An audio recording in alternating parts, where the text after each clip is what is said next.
This is Charlotte Talks. I'm Mike Collins. On the local news roundup, CMPD and City Council take a new approach to lowering the violent crime rate, a data-driven approach. The Panthers get a new coach from an unexpected place. Matt Rule comes from the ranks of college coaches. Ben Carson comes to town to announce a rollback of housing regulations. It's budget time again in Mecklenburg County, and citizens are busy filling out surveys to determine budget priorities. Plus, a new CMS website quickly shuts down. Our roundtable of reporters is ready to detail those and other stories, and seated around this very table are Steve Harrison, political reporter for WFAE News and soon-to-be co-host of our new Inside Politics podcast, which I believe starts on January 23rd. Is that right? That's right, yes. Good morning. Good morning. Katie Peralta is senior editor of Charlotte Agenda. Good morning to you. Good morning. Jonathan Lowe is reporter anchor for Spectrum News. Hello. Good morning, Mike. And Eric Spanberg is back. He's managing editor of the Charlotte Business Journal. Welcome. Good morning, Mike. We're all on the radio. You can also watch us on Facebook Live this morning. We've been reporting on this station and elsewhere 108 murders in Charlotte for 2019, but the mayor told me yesterday that the number was revised to 107 because one of those murders was deemed justifiable. Still, that number is the highest it's been since 1993, and all of last year and the year before, CMPD and other officials fretted over how to get a handle on all of this senseless violence. On Monday, the police shared statistics with City Council pinpointing violent crime hotspots. And Mayor Vi Lyles, who was on this program yesterday, said this new approach comes with the realization that the solution is not just about policing. This is a national issue for urban areas. Cities that are successfully addressing this are doing it in a way that they use data analytics and they draw their conclusions and they put programs in place. So this is not unlike, she said, an epidemiologist and how they pinpoint the outbreak of disease and then plot it on a map and figure out how to get a handle on it and cure it. So what will this data-driven approach allow us to do that we haven't been doing? I mean, I think I'm still not really sure because a big part of the presentation Monday night, they identified these 4 violent crime hotspots. Right. If you've lived in Charlotte a long time, this was not a surprise. Usual and so it was like, okay, great, we all know this, everyone knows this, and then there was a bit of a question of what's next. Right. And then everyone seemed to kind of have their own agenda or their own ideas about what that would be. And not just the crime hotspots, but the data that revealed that the people that are committing most of the crime are between the ages of 18 and 24. We heard that all last year. We consistently heard that every time we had a heinous murder, CMPD would come out and say this is the result of people settling minor arguments with violence. Again, to Steve's point, I really don't know what. Yeah. Well, this goes back to before the holidays when we were talking about this on the Roundup, and the fact that I kept saying, what do we need to study for? To tell us what's going on. We know where these things are. The police keep track of this. They've been keeping track of this since there was a police department. Well, and I would take it a couple of steps further. I mean, the briefing that they gave to the media and then the presentation to the council Monday night, they've gathered all these statistics from various sources, and I mean, very little of it was surprising. The fact that the high crime areas tend to be in places where there is a lack of education, a lack of jobs, higher drug use, poor housing standards, prostitution. There's nothing wrong with gathering these statistics and analyzing them, but there wasn't a whole lot new. And a couple of things I wondered about, there still hasn't been much discussion about the larger issues of the state and the legislature and going after problems such as a lack of judges, a lack of prosecutors, the police department being down roughly 10% of its force the last few years. Those things would seem to be just as important, if not more so, than what was discussed. And also with the hotspots, as far as nothing being new or what was new, take, for instance, over at I-85 in Sugar Creek. I remember years back, CMPD was going to try to do something where they worked with the business owners in that area because the hotels that are in the I-85 Sugar Creek area are hotspots for crime, and so they were going to try to step up their enforcement there. So but those hotels still exist, and they still have issues with crime over there. That report identifies 13 hotels and motels along the I-85 Sugar Creek area that cater to transient populations. That was Have a their high word. propensity for crime. And for prostitution, which Yep. spreads out into drug use and armed robbery, et cetera, et cetera. Now, we've had hot spots of prostitution a block away from here not too long ago, and they took care of it. Why don't they just take care of it? I think one thing, I mean, I was going with the hotel issue, I think it'll be interesting to see, let's say if this conversation was happening 10 years ago about the Sugar Creek hotels, there would have been a big movement, I think, to identify the worst offenders, buy them out, demolish the hotel. I mean, the cities did that, 2 hotels across from Bojangles and Independence, Wilkinson. That would have been the idea 10 years ago. But of course, in the last 3 or 4 years, there's been a big shift toward affordable housing. And those hotels, in addition to breeding crime, a lot of people live there, there are families who live there. Okay. So it's just interesting to see these issues we talk about and how the pendulum swings. So now what do you do? I think the other go ahead, Mike. No, it's good. It's fine. I was going to say that, another thing that's interesting about this that could be positive or could be negative, it's hard to tell right now, is there is certainly more of a unified purpose or approach to this. You heard Malcolm Graham at the swearing in talking about how this is a public health crisis. There was mention of Gibby Harris, the Mecklenburg County Health Director, and what she has said in the past few months, trying to work with Atrium Health and others. It's definitely a much more holistic approach, for lack of a better term, and it all ties into a lot of this economic mobility emphasis that you're seeing in county and city budgets. Again, I don't know if it's going to work, but it does seem like they're more on the same page. It gets back to that epidemiologist analogy that was made yesterday on this program, the fact that this allows them to use data to pinpoint the problem and then figure out why that problem exists and then come up with solutions. I was just going to say one more thing. I think it was interesting Monday night during the discussion. There was so much talk about all these kind of wide range of things, drugs, mental health, guns, et cetera, judges. But there was really, council and city staff went out of their way to say, CMPD is doing great. We've got a great department. Everything's great. And, my question is, well, you can have a great department, but maybe what you're doing is not perfect. And there was essentially no willingness to say, maybe our tactics are off. Maybe we should be doing something different. Well, Julie Isolt, she's one of 2 people that I know about on council who were skeptical of this, Ed Driggs being the other. But Julie Isolt pointed out, she's the mayor pro tem, that in other cities where this approach, this new approach, had an impact, they have unified government. We do not. We have city, we have county, we have state, all having a piece of the pie here. And she says that all of this suggestion that came up at council on Monday night sounded frustratingly familiar.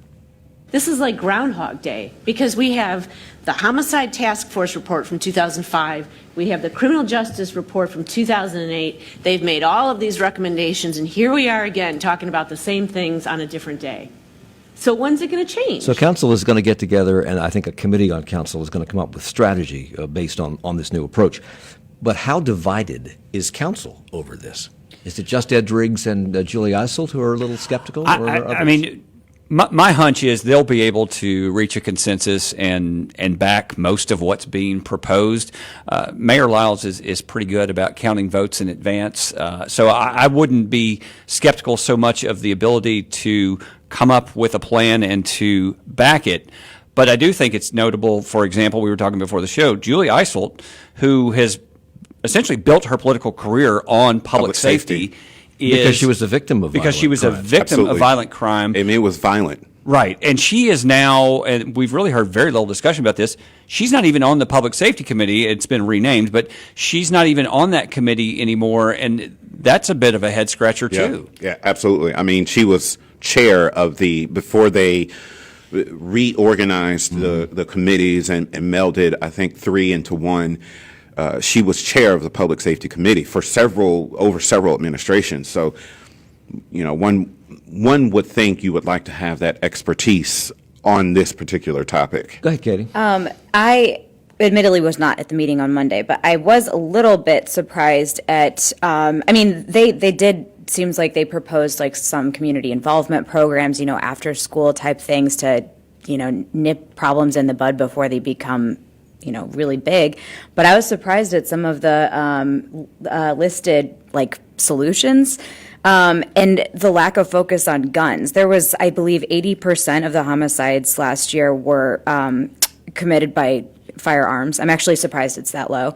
But the only solution to deal with that on their list was firearm access laws. That's not something that city council can do. Right. So I'm curious to know what exactly is going to be done about the gun problem. And it seems like that would be, I don't know. It seems like that would be a priority. We have victims and victims' family members talking about the ease, like this week, the ease and ability of teens to get guns. Well, and you remember city. in the fall there was that series. I think the Observer did the series of stories about the lack of convictions, in essence, for people caught with weapons. And you heard Governor Cooper and some other Democratic lawmakers in particular saying that, again, judges and prosecutors, there's so many things that go to the state level, and I haven't heard much on the local level. Tark McCarty mentioned it, but the local level of how are they going to unify and coalesce and try and really put some pressure on the legislature? Well, I was going to say just one little final point that we mentioned, change as far as city, county, and all these different agencies. And one of the things we were hearing last year was the chief coming out and saying he wanted that the violent criminals, repeat offenders getting bond is a big part of the problem. What we just saw yesterday, one of the suspects in Kendall Crank's murder was denied bond. So maybe there is some change that's coming about. So lest we give the impression that everybody was skeptical about this, Spectrum News found at least two people who were not. They were two people who were happy about this and were encouraged about this, Sylvia and Michael Smith, who lost their 23-year-old son Samuel Stitt to gun violence here last year. It's refreshing and it's encouraging to see that the city has such a strong commitment to eliminating the violence that's going on in the city. It's going to take grassroots organizations. It's going to take common everyday citizens making a stance to bring about some change. Are they representative of people in the audience at the council on Monday night, or do you know? Would that be fair to say, or would that just be extrapolating? I don't really know. I came in briefly at the end. I don't really know how many victims' families were actually there. I don't know either. I didn't see very many. It was just a dinner meeting, so no, there was no real public input. So Rebecca Hefner, the city's data and analytics director, told council that 25% of homicides last year resulted from an argument, and that is increasingly the case when it comes to these homicides, and that these violent crimes related to arguments that they tend to spread like a contagion. I'm not sure why that I understand that comment, but that's what she says. Is this really news? I mean, hasn't Chief Kerr Putney been talking about this forever?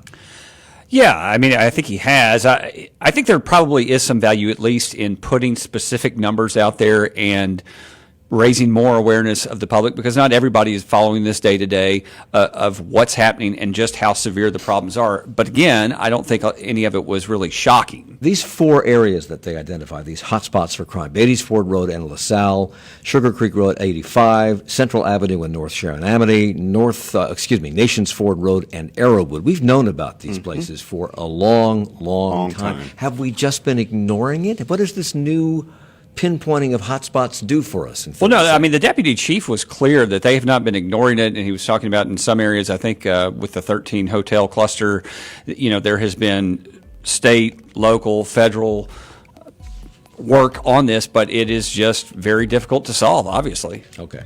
Aside from college at trade being closed, we have very frustrating other things to talk about. Well, you made it. We have other things to talk about, including a new Panthers head coach. We'll get to that when we come back in just a moment. It's the local news roundup on Charlotte Talks on WFAE.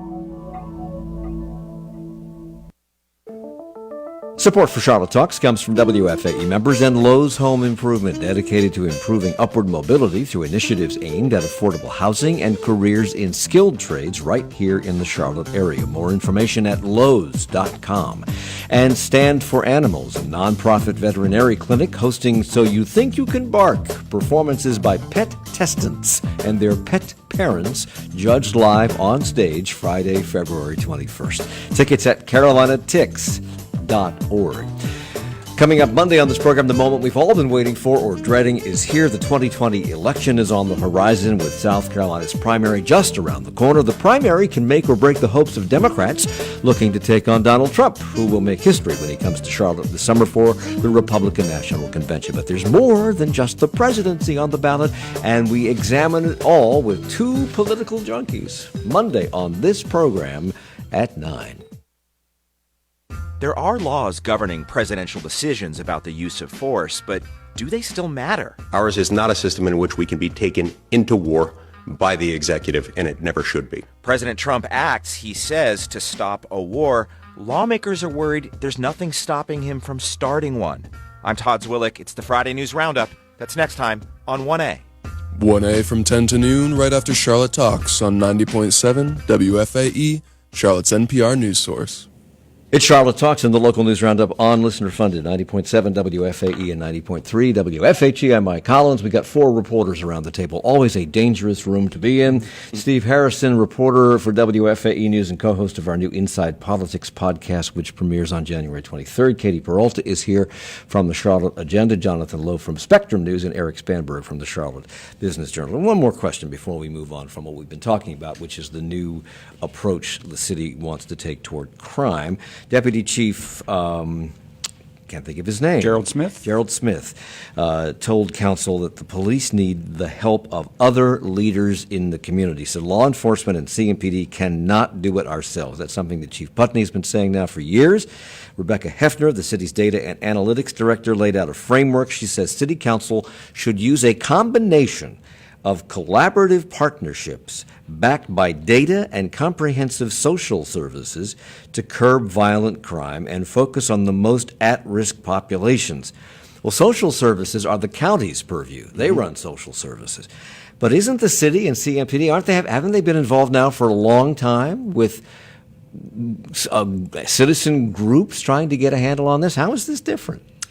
Yeah, I mean, I think if there is a big difference, it is trying to be more pinpoint with analyzing exactly what the results are from these various programs. There were a number of existing programs that they put up on the screen and said, we do this, we do this, we do this, but we don't have rigorous analysis of what the results are. Yeah, they had a kind of two columns, and they had all these programs like Eric talked about, and they would list them as, quote, best practices, right? We all hear that all the time. And so the idea was like, well, that's just what people think is a good idea. And then they had this other category of, is there any evidence behind them? And then there was no check mark behind those because we have no idea. But again, I'm not sure how you ever find any evidence whether the mayor's youth employment program, what that does. I mean, it's I don't know if you can ever find the evidence. I do think, though, that when they talked about things like in-home visits, like an intervention program in St. Louis that apparently has been pretty effective, of trying to head off quarrels, antagonism, people who are familiar with the neighborhoods and kind of understand the issues, trying to intervene. That seems like that could have some potential. I think they were also very careful to say that it is not going to be one aspect of a program or one branch of government or one branch of the police. It very much is an attempt to try and get everyone in the community to participate in this, and obviously that takes a lot of work. Okay, moving on. David Tepper, the owner of the Panthers, just a few weeks ago or days ago, seemed not terribly keen on going to colleges to find a head coach. But lo and behold, our new coach, Matt Rule, comes from Baylor. He was the Baylor head coach, and it seems that the defensive coordinator is going to be coming from Baylor as well. They offered him a job on the basis of one meeting at his home in Waco, Texas. How surprising is that choice? Well, Matt Rule was inevitably going to get an NFL head coaching job, but you're right, Mike. David Tepper did seem to be leaning in the direction of someone with NFL experience, and the Panthers had interviewed an NFL assistant and a former NFL coach who has since been hired by the Dallas Cowboys. And this seemed to have all the hallmarks of a David Tepper decision. That is, he went down to Waco and he decided this was who he wanted, and he wrote a really big check because Matt Rule now is the sixth highest paid NFL coach. This is a guy who's not only never been an NFL head coach, he only had 1 year as an NFL assistant, and even with his success in college, he never won a national championship or even a conference championship. The other 5 coaches are New England's Bill Belichick, Seattle's Pete Carroll, Oakland's John Gruden, New Orleans' Sean Payton, and Baltimore's John Harbaugh. What do they all have in common? A lot of money. Super Bowl ring. They've all won Super Bowls. Yeah. Why did he do this? Well, I think can I apply? I know nothing. I'll apply. He was obviously very confident. This is a young coach. He's going to turn 45 this month, and he wanted to have him long term. And don't ever overlook the factor of others wanting him. He was supposed to interview with the New York Giants this week, and instead he got a big check from the Panthers. Wasn't there some interesting reporting about how that all played out, though? Yes. And correct me if I'm wrong, he being Matt Rule, held out the Panthers and then tried to get more money from the Giants, and that didn't, but they ended up like right away going to somebody else anyway? Supposedly, he asked the Giants to match. I have no idea what their response was, but I don't blame him. Like, you can ask around, right? There's no. His answer, Katie, you'll appreciate this. Or you probably heard it was, well, my agent was talking to a lot of people. That means, Yes. But Tepper carried his luggage. They were coming back from a family vacation. Tepper was sitting in the driveway waiting for him to come back. And you write that my pen just broke. You write that. I did not write that your pen just broke. No, but you wrote that David Tepper carried his luggage into that. Yeah, that was a big part of the press conference. They were talking about this, about how the Panthers contingent gets to the driveway, I guess at the same time as the Rule family pulls in from Mexico, and they help take in the luggage, and then they go have snacks inside and spend 5.5 hours in conversation. And by the next day, he's the head coach of the Carolina Panthers. Did they know who it was? Just pulling up at their house? I think there were a couple of phone calls maybe that alerted them as to. I think what's interesting is that, in the NFL, there's a salary cap. You can only pay the richest man in the NFL, David Tepper, can only pay his players so much.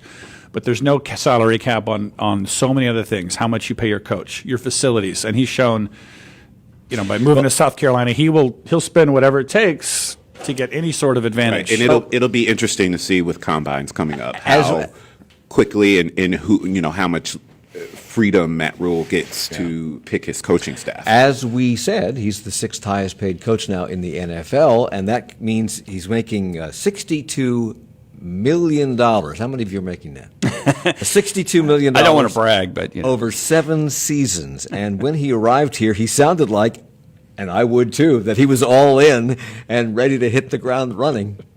I will work tirelessly each day to bring you guys a championship, to bring you a championship, because that's what this region deserves, and that's what the players who came before us deserve, and that's what the guys in that locker room, as I've had a chance to meet them, that's what they deserve.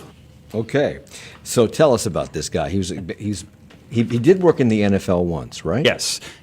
He was an assistant coach with the New York Giants in 2012, but he's built his pedigree in college football, particularly the last 7 years at Temple and Baylor, where he inherited, in both cases, disastrous programs and turned them into winners quickly. So is that part of the reason they chose him, because he can turn around football teams? Yeah, because he's been a quick turnaround artist. He's known as a player's coach, good at motivating players. And I think one of the things that really stood out the other day is he used the words process and alignment multiple times. Those are the same words that Tepper has been using throughout this search. Tepper loves analytics. He loves, as Steve said, the idea of sports medicine and rehab and training advantages. This guy's really into sports medicine. Really into it. And as you recall, Atrium Health is going to build a big sports medicine center as part of the new $200 million team training complex in Rock Hill. So I think in a lot of ways their philosophies dovetailed, obviously, which is what led to his hire. But it's also interesting that they tamped down expectations. Tepper said in a little scrum with us afterwards, he said something to the effect of, well, sometimes you have to tear something down to build it back up. And Matt Rule said something to the effect of, well, if we're 8-8, we want to be the best 8 8-8 team or the best 10-6 team. So nobody's saying it's off to the playoffs in 2020. They're saying if the process, and that word was used a billion times, if the process is followed, if we work the way we think we can, then championships will follow. Is Ron Rivera not a process and analytics guy? Process guy, probably. Analytics, a little bit less so. But look, these are all buzzwords being thrown around. The crux of the matter is David Tepper paid $2.3 billion for this franchise. He's going to want his own guy. So now, I don't know anything about football at all. Okay? Nothing. Except I know it's on television. Does pretty well on television. But when you rebuild a college football program, you do it by changing the attitude and the expectations, and I guess process goes into that. And you also do it through recruitment. There's some recruitment, I suppose, in the NFL because you got to talk players into coming to your team. But the bottom line is the bottom line. It's money. Is there money out there to do what needs to be done? Well, I mean, as Steve said, first of all, you have a salary cap. So, most of these teams are at least in the same general neighborhood in terms of their payroll. It's really a matter of how are you drafting. And remember, the general manager, Marty Herney, is staying. He was inherited. Now, David Tepper has also said an assistant general manager will be hired, and what the responsibility sharing is, we don't know yet. But I don't think if you're a Panther fan that you should be worried about David Tepper skimping on investment in what's needed to succeed. But look, all these guys are rich that own these teams. So it's much more than that. It's do you have the right coach? Can you go out and get the right players? And you don't know that until they get on the field. I was going to say, this is related, but I'll get back to that directly. But David Tepper, since he took over as owner, he has basically hit Control-Alt-Delete on the business side and completely changed things. He's added his own staff on the business side. He recently landed an MLS team, as we know. He's landed millions of dollars in public funds to support various facilities across the Carolinas. And at the beginning, he was like, let's see what the football side of things looks like, after a few years. He gave Rivera a chance. And now this is his way of saying, all right, we tried, it's time to really start winning on the football side. And as far as like recruitment is concerned and creating a culture that people want to be in, I think that those two things together are what they're banking on will make the franchise really competitive. Now, that's not just the football operations. It's not just having a coach that's a player's coach like Ron Rivera. Everybody loved him. It's also having facilities that are not falling apart. It's not running sprints in the convention center. Are our facilities falling apart? Well, they didn't have indoor facilities before at all. By NFL standards, they have been subpar. Right. Okay. So they see investment on the other side as absolutely. I was going to jump in about the Matt Rule press conference. I think one thing that was interesting was he was asked, of course, about Cam Newton, asked about the team and the roster, and he just wouldn't give any sort of indication of what he thinks about his players, what he might do. And I've seen a lot of these press conferences with the new coach. The new coach will often kind of say, here's what I think we're going to do. Here's what I like about this new team. Here's where we need to get better. And Matt Rule would not say anything. And it was almost like, I felt like he was kind of like looking at Tepper like, can I say this? Or what do you want me to say? Well, he did say that he hadn't really had an opportunity to talk to Panthers manager Marty Herney or to David Tepper about a long-term vision. Can that really be true? About that in what's Waco? funny about that is they spent the bulk of the press conference talking about how they spent 5.5 hours talking about how they would do things and how they all were aligned. Long-term vision? Yeah, singing from the same hymn sheet. But I guess some of that was the specifics. For example, I think Matt Rule mentioned, well, I've only watched 3 or 4 or 5 games of the Panthers season, which I guess he had done, Monday and Tuesday. And the other thing is the NFL, it's so cloak and dagger all the time. All these teams seem to operate like a spokesperson for the CIA. They can't say anything about anything because it would jeopardize, Well, he said he didn't, 3rd and 8 he didn't in want September. to speak out of school, meaning Yes. he wanted to let David Tepper speak for himself. But he said he had a chance to talk with Cam and that he has the utmost respect for Cam. But he said, I would quote this, I quote, I would much rather talk to those guys, meaning Herney and Tepper, and kind of get a feel for not just Cam, but all those players on the roster and really have a good process moving forward for the entire roster. Can we read anything between the lines? He's not saying anything. He's not saying Cam's my guy. Yes. He's also not saying Cam is going, but that's the biggest decision he has to make. That is, I think the answer to everything is process. Like, that's just the answer. It's like, what day is it? Process. But you're right. He's not saying anything because it's a $21 million salary cap hit, and that decision is going to go far beyond the head coach. So when a new player comes up from the college ranks to the NFL, you always hear the commentators on TV and radio talking about the difficulty of the transition from being a college player to being an NFL player. Can the same be said of coaches? We are assured by the forefathers at the Kremlin that everything will be fine. It's all over the place. It has been a rough transition for a lot of coaches. Tepper and Herney the other day said that they are entirely confident, which obviously they are. They wouldn't hire him. We're going to find out, Mike. I mean, none of these things are sure things, and that's that's kind of a milquetoast answer, but it's the truth. I think with the, just going back to that, usually the biggest problem when college coaches go to the NFL or whatever professional league, that they're used to coaching and in a way kind of bullying 19-year-olds. Right. They have total control And teaching. Teaching, but also just like they have complete control, and you can, and some of the rah-rah stuff and the threats of discipline. You get to the NFL, I mean, these guys are 26, 27, 30 years old. They're professionals. And I think you often hear this so many times that just players start tuning out. Tell me what to do, put me in the right, let's have a great plan. Tell me what to do. I'm a professional. And so I'm not saying that's going to be an issue here. That's usually it's hard. But that's the challenge. That's That is the the challenge. It's a new way of approaching things because these guys are all millionaires, most of them. Okay. Housing and Urban Development Secretary Ben Carson was in town this week, and he used Charlotte as a backdrop to announce a new rule that he says will increase housing choices for families. What would this new rule do?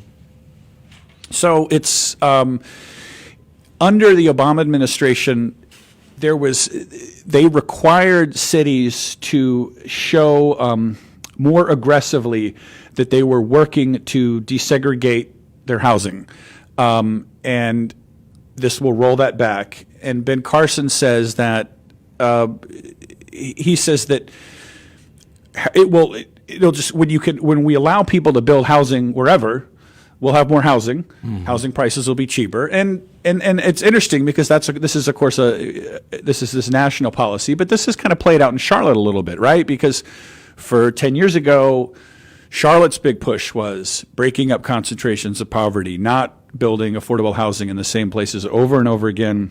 And in the last few years, Charlotte's kind of done a little bit of that and said, we're going to build it wherever we can. Is that why he came here to unveil this rollback? Because I asked the mayor about this, and she wasn't invited. Nobody. No, because that's the striking thing. Nobody was involved in housing in a city that's obsessed with affordable housing. None of them are there when the HUD Secretary appears. So why did they use us? He could have done this in D.C. from his office. I don't know. It's really right. It has something to do with RNC. Well, he told the crowd that, quote, cities like Charlotte, low-income areas were actually redlined out of affordable housing development plans, and federal resources were neglected or redirected to high-income areas. The term redlining has traditionally been used to refer to discriminatory housing practices to keep minorities out. Is his characterization of redlining here accurate? Is it true?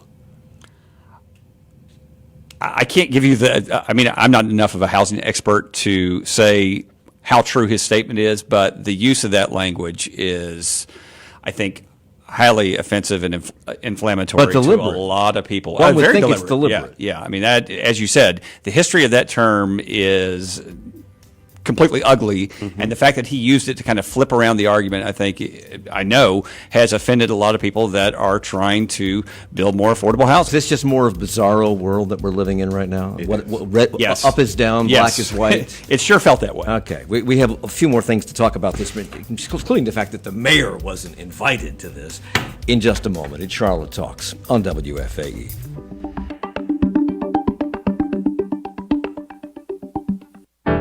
Support for Charlotte Talks comes from WFAE members and Mac Venture Partners, a private equity commercial real estate firm whose mission is to acquire, operate, and manage stabilized assets in high-growth markets. Details at maccvp.com.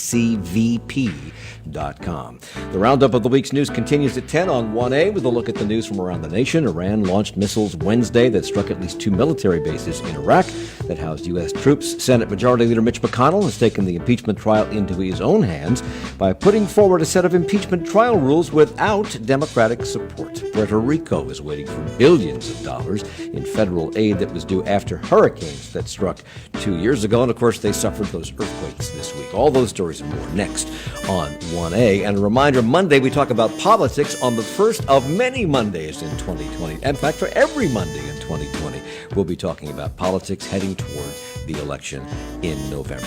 We're coming right back with more of our Roundup in 30 seconds. Did you know that Charlotte is hosting the Republican National Convention? It's true. And on January 23rd, WFAE is launching Inside Politics, a new podcast hosted by Steve Harrison and me, Lisa Worf, about the RNC and the 2020 presidential race through the lens of Charlotte.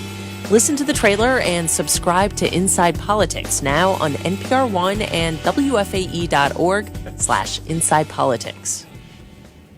It's Charlotte Talks on WFAE and WFHE. I'm Mike Collins. It's the local news roundup. Jonathan Lowe is here. That's how I know. He's a reporter anchor for Spectrum News. Katie Peralta is with the Charlotte Agenda. Eric Spanberg, Charlotte Business Journal managing editor, and Steve Harrison, a reporter for WFAE News and the co-host of our upcoming Inside Politics podcast. We were talking about Ben Carson, the Housing and Urban Development Secretary, being here this week to announce the elimination of the 92-part fair housing survey, which will then relax where subsidized housing can be built. It essentially rolls back everything the Obama administration did in this area.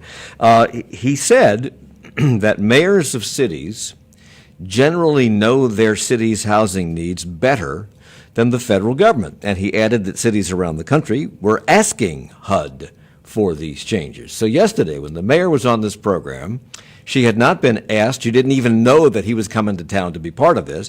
I asked if Charlotte was among those cities asking for these changes. She said no. In fact, our mayor wasn't invited to the presentation, and she also took issue with that redlining comment that I mentioned a minute ago. Today, if you look at our housing framework, we've got housing being built in the center city. We've got housing built on Sugar Creek Road. We've got housing throughout this community. So he's wrong? Well, I don't know where what information. Maybe he's just not current. That might be one of the things. But he came here to make that announcement, and he Well, specifically talked about Charlotte. And you're telling me he doesn't know what he's talking about? No, I didn't say that. I said he may not be up to date with what we've been doing. We've been at this affordable housing program since the 70s, but I think that this city council should take a lot of credit for moving more quickly to actually see real change and results. So some fear that these changes will water down fair housing protections. Does our housing authority, which is now known as Inlivian, do they share those concerns, or do we even know? Well, I wanted to first point out that no one from Inlivian was there either.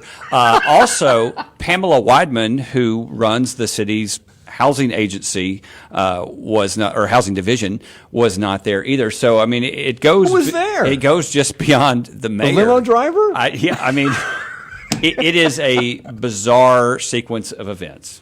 Jeez. Okay. Well, thankfully, we're heading toward the 2020 elections, because that'll fix everything. Yeah, this should calm things down.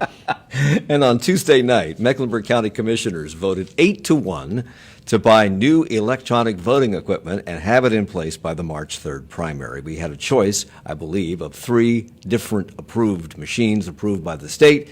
Which machines did we choose to buy, and why? Steve? We are going to use the system in Mecklenburg County starting in March in the primary. A voter will take a blank card, insert it into a ballot machine. You will vote by touchscreen, kind of like you do now. Then the machine will print out that card with kind of barcodes and also the ability for you to see who you voted for. You will check that and say, How do we know the barcodes is what we voted for? Well, how do we know that? Right. That's kind of the question. What genius came up with this idea? Well, I will say this. so this was a little bit of the debate on Tuesday night, whether some other counties, the more low-tech system is just simply where you fill in the bubble, you fill in the oval with a pencil. And there are problems with that too. Correct. Chads and not filling in the bubble. Right. I mean, I covered the Florida recount 20 years ago, and goodness, 20 years ago. Sorry, just took Took your breath away, didn't it? He blacked out for a second. And so the idea is Only 30 years old. That's the amazing part. if you're filling in ovals, you're going to have, people are going to fill in only a part of an oval. And then in a close election, the Board of Elections is going to have to decide, did this person really mean to do this, et cetera. And so under this system, in theory, if it works, it is black and white. There is no debate as to who did what. So we insert the card into the voting machine. We vote electronically with the touchscreen. They take the card out. We take it to another machine, which tabulates based on the barcode. Mm-hmm. Is this really better than the old touchscreen machines that had a paper tape that said exactly what we did, and you could see it come up in the window below you when you press the touchscreen? Is it really better than that? Safer than that? Yes, in that the machines we've been voting on had that kind of receipt, right? That you talked about. Right. So the only thing you can do with that receipt is count it by hand. So this allows you to do an electronic count with your paper, and then also do the hand count to look at the. And the elections director says that these systems cannot be hacked, at least the one that Mecklenburg County has chosen. So because all the counties across the state have done something different. Yes, some of them have gone to paper ballots, strictly paper ballots. And you reported, Steve, that Marilyn Marks with the Coalition for Good Governance spoke out against these new machines that we chose because touchscreen machines, she says, violate the basic concept of don't put a computer between the voter and the ballot. And Michael Dickerson, who is the elections director, has another point of view on that. What is Oh, yeah. I'm sorry. I thought you were about to play Michael Dickerson say something. I'm like, all right, let's hear He it. was thinking about Florida in 2001. At 20-year 2000, thing. I'm sorry. So, like Jonathan said, that he says that the system that they use, the computers they use, it's like a closed system. They are not connected to the internet, and so there's no way to get in them. And How about the computers that design the barcodes?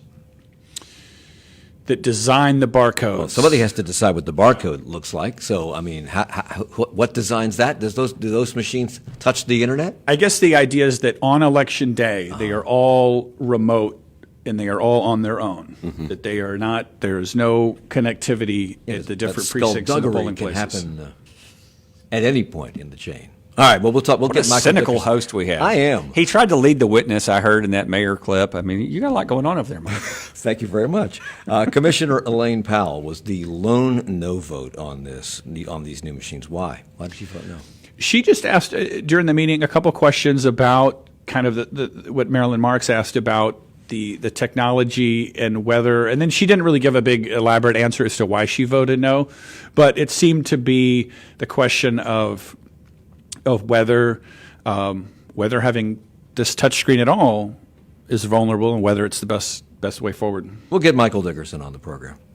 We'll do that. The new Mecklenburg County budget goes into effect on July 1st. Get ready. It's just under 6 months from right now, and work on that budget always begins right after the previous budget was put into place, and so they're in the midst of it. There's a new process, though, this year for creating the budget, and it includes voters. How so, Jonathan? So this is actually the second year that they're doing, it's called the Resident Budget Priority Survey. You can complete it online. It comes in, they have expanded it this year. It's 100 different languages that can be filled out online. They also have paper versions that you can get from the county's 19 libraries, 3 senior centers, and the county community resource center. And they're seeking input on what you think the priorities for spending should basically, where do you want them to spend money? They say, this is like the second year they did this last year, came up with several priorities, and they will say that the county manager directed $65 million of the budget towards those priorities. It was like reduce racial disparities, affordable housing, mental health, parks and greenways. So this year they're asking the same thing. Go online. They've got a list of the priorities, and it's those along those same lines: affordable housing efforts, some of the county health services, and then one thing that is new this year: you can actually play with their budget simulator and submit So you can do your own budget from home and submit that to the county as well.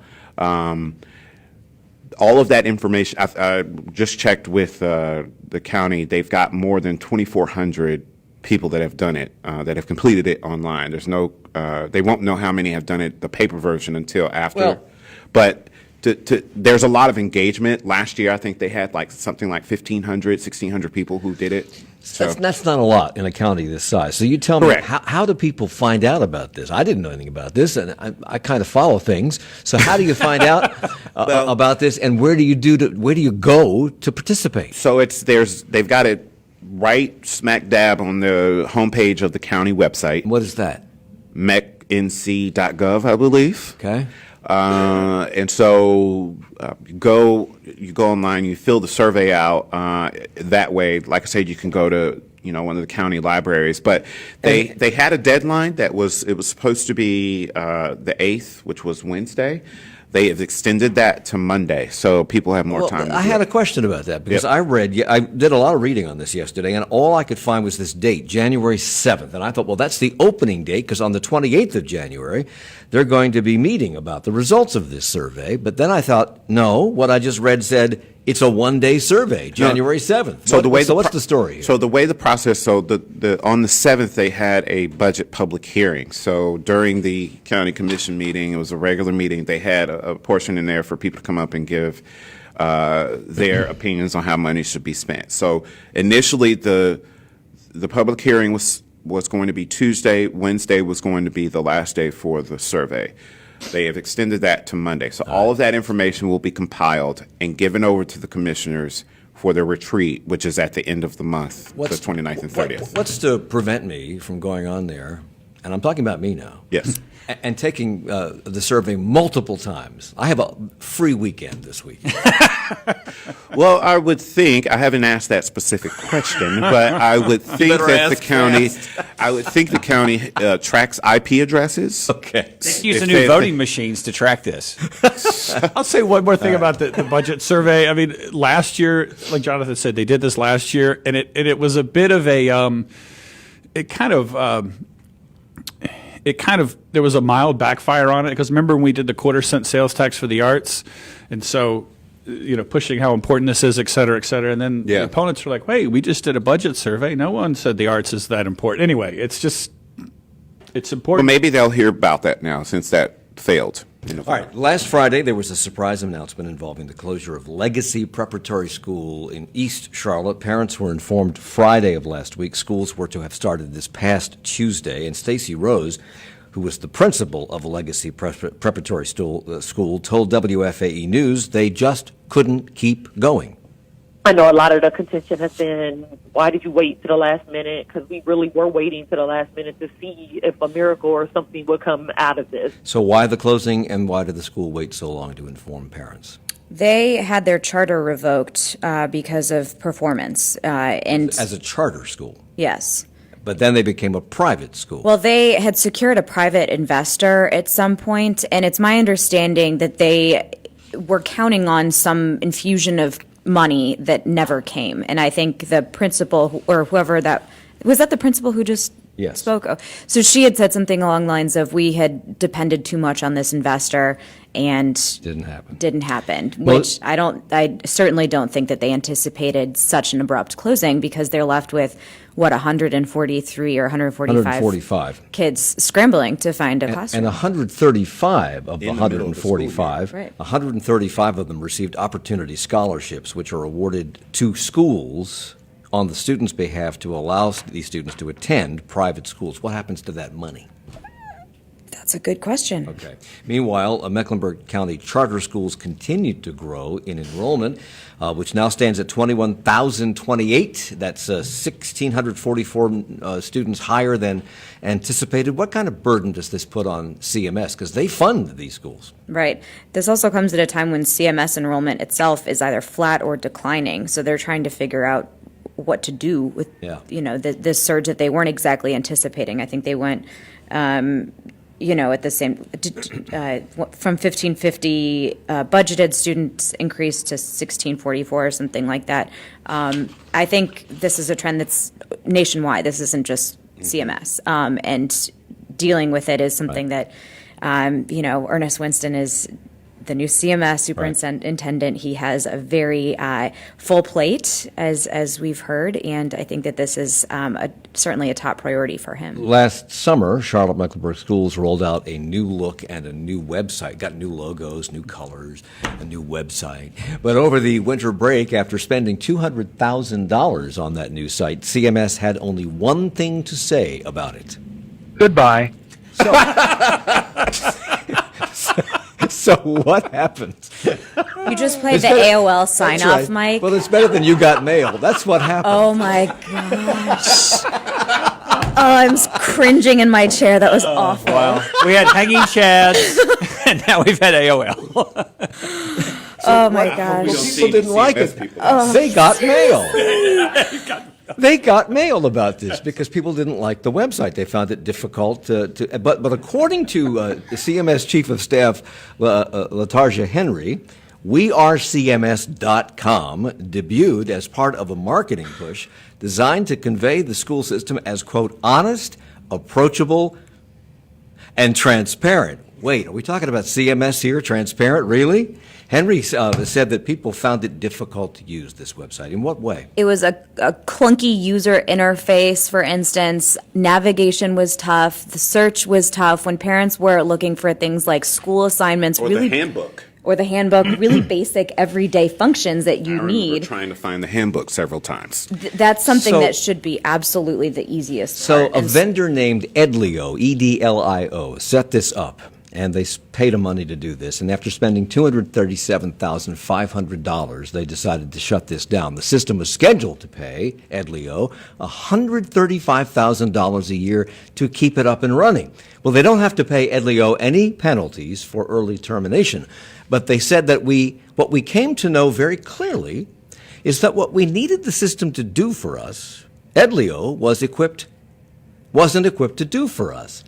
Is this another example of a lack of due diligence over there at CMS? These things are supposed to be figured out on the front end. I think all of us have probably been part of a website rollout that was done preemptively, and there are kinks along the way, but somebody got a bonus for early rollout. I'm just using it as an example. But I think that sometimes these things are pushed out because there's a deadline. Okay. So perhaps the due diligence wasn't done beforehand. Well, you get the last word. Katie Peralta from the Charlotte Agenda, senior say goodbye? editor there. Yes. Jonathan Lowe, reporter anchor for Spectrum News. Happy New Year. Who wears great ties. In Thanks, case you haven't Mike. watched. Eric Spanberg, managing editor of the Charlotte Business Journal, and Steve Harrison, reporter and co-host of Inside Politics here at WFAE News. Thank you all for the hour. Goodbye.